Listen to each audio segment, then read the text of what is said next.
Well, hi, everybody. I'm Don Stewart, and welcome to another edition of Breaking News. Today is Tuesday, the 19th day of March, 2024. Now, if you were with us yesterday, we had about a 3 week hiatus where we hadn't been doing breaking news. We came back and did a program yesterday, and we said we're not going to do one every day, only as the situation warrants. Well, guess what? The next day, the 19th now of March, the situation does warrant it. We have a report now of a phone call between Benjamin Netanyahu, the Prime Minister of Israel, and the President of the United States, Joe Biden, about Israel.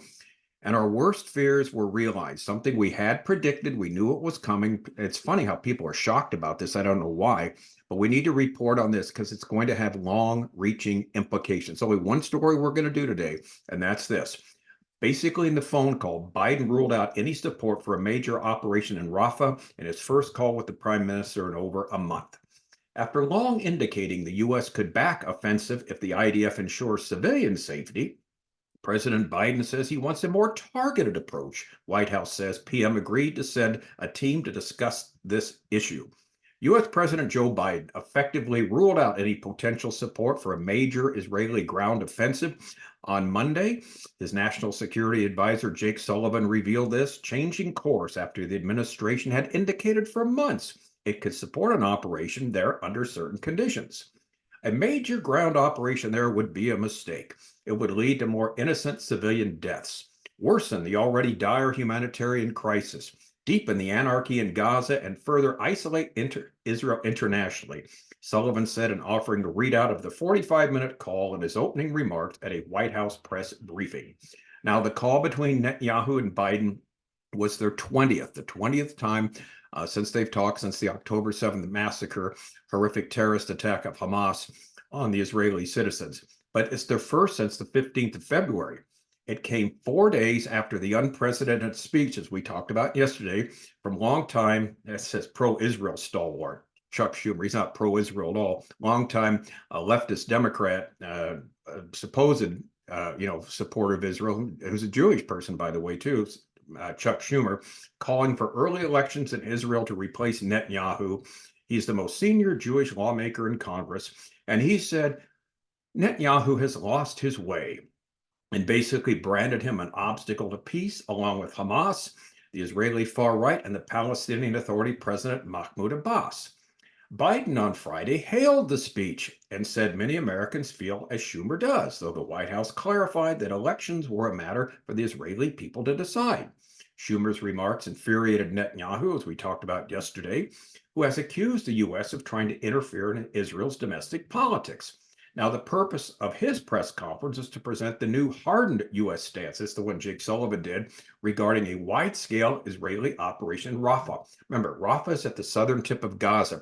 Rafah borders the country of Egypt. There's something like 1 million plus Palestinians there, who are just gathered there. There's basically nowhere else to go.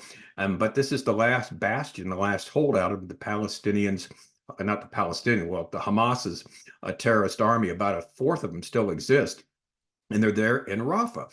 And Israel wants to finish the job. And so, like it said, there's Israel, according to Biden and according to Jake Sullivan, the U.S. could potentially support an offensive if and only if Israel presented a credible plan beforehand for how to protect the over 1 million civilians sheltering in the southern city of Gaza. Netanyahu has said the IDF will evacuate the civilians to areas north of Rafah before beginning the operation, and declared Friday he had approved the military's plan for the offensive. U.S. officials, speaking on condition of anonymity to the Times of Israel in recent weeks, increasingly expressed their skepticism that such a large-scale evacuation would be possible. But the administration refrained until yesterday, Monday, from publicly coming out against the planned Israeli operation altogether. The key goals Israel wants to achieve in Rafah can be done by other means, Sullivan asserted, revealing that Biden asked Netanyahu during the call to send an interagency team to Washington to lay out an alternative approach that would target key Hamas elements in Rafah and secure the Egypt-Gaza border without a major ground invasion. Sullivan said Netanyahu agreed to the president's request to send a delegation. Obviously, Netanyahu has his own point of view, Sullivan said, on a Rafah operation, But he agreed that he would send a team to Washington to have this discussion, and we look forward to these discussions, the National Security Advisor of the U.S. added. Several hours after Sullivan spoke, Biden issued a statement on Twitter, X, formerly Twitter, about the phone call with Netanyahu.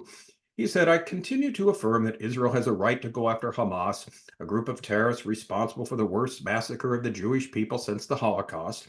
And I reiterated the need for an immediate ceasefire as part of a deal to free hostages lasting several weeks so we can get hostages home and surge aid to civilians in Gaza. Destroying Hamas and Rafah would require a ground incursion by Israeli forces. Prime Minister Benjamin Netanyahu said later on Tuesday today, following a call with the White House to rethink strategy about the Gaza border, that city that's packed with this displaced Palestinians. Netanyahu said he made it supremely clear to Joe Biden that we are determined to complete the elimination of these battalions in Rafah. There's no way to do it except by going in on the ground. And so basically, he reiterated that today, Tuesday, that they're going to have to go in and do a ground incursion. But he has sent some people to Washington, D.C., not to discuss what's going on, but basically to be lectured to by the Biden administration what Israel must do. In other words, now that Hamas is, basically we've got them cornered there where they can be, for more all intents and purposes, destroyed militarily for years and years to come. Basically, the U.S. is, let's put on the brakes, let's put a halt to it, let's do targeted responses, targeted, eliminating these Hamas leaders, but let's not, have a dreadful humanitarian disaster with all these Palestinian people being killed in the way. Now, as you can imagine, again, as Netanyahu said, there's no way of doing this except by going in on the ground. Well, you read the comments on the Israeli websites, and it reveals the anger of people of Israel for Biden's interference, basically saying, and this is what he's advocating, Hamas's strategy of using the people as human shields was successful. And the people said, no, stay the course, finish to victory, that you're almost there, you're getting close to it.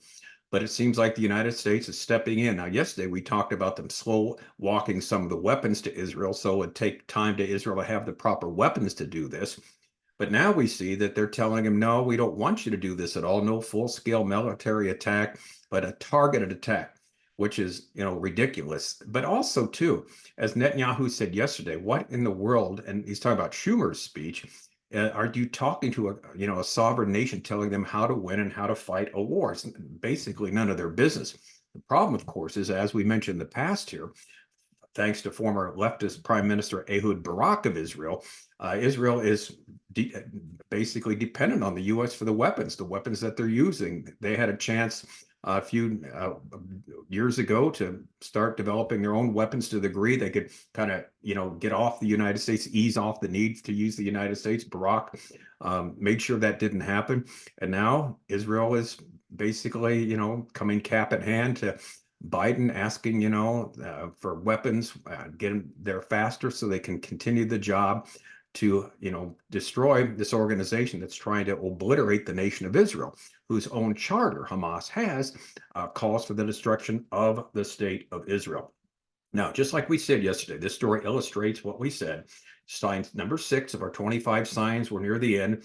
Israel will be in the world spotlight, as well as sign 21, there'll be a rise in anti-Semitism to the place where Israel will be on its own. And it also, sign number 11, no superpower will intervene on Israel's behalf when they're invaded. Something will happen to the United States. Now, if you're new to us, that's all found on our website, Educating Our World, in my book called 25 Signs, We're Near the End, under the heading of Bible Prophecy. We have 65 books there. They're all free of charge.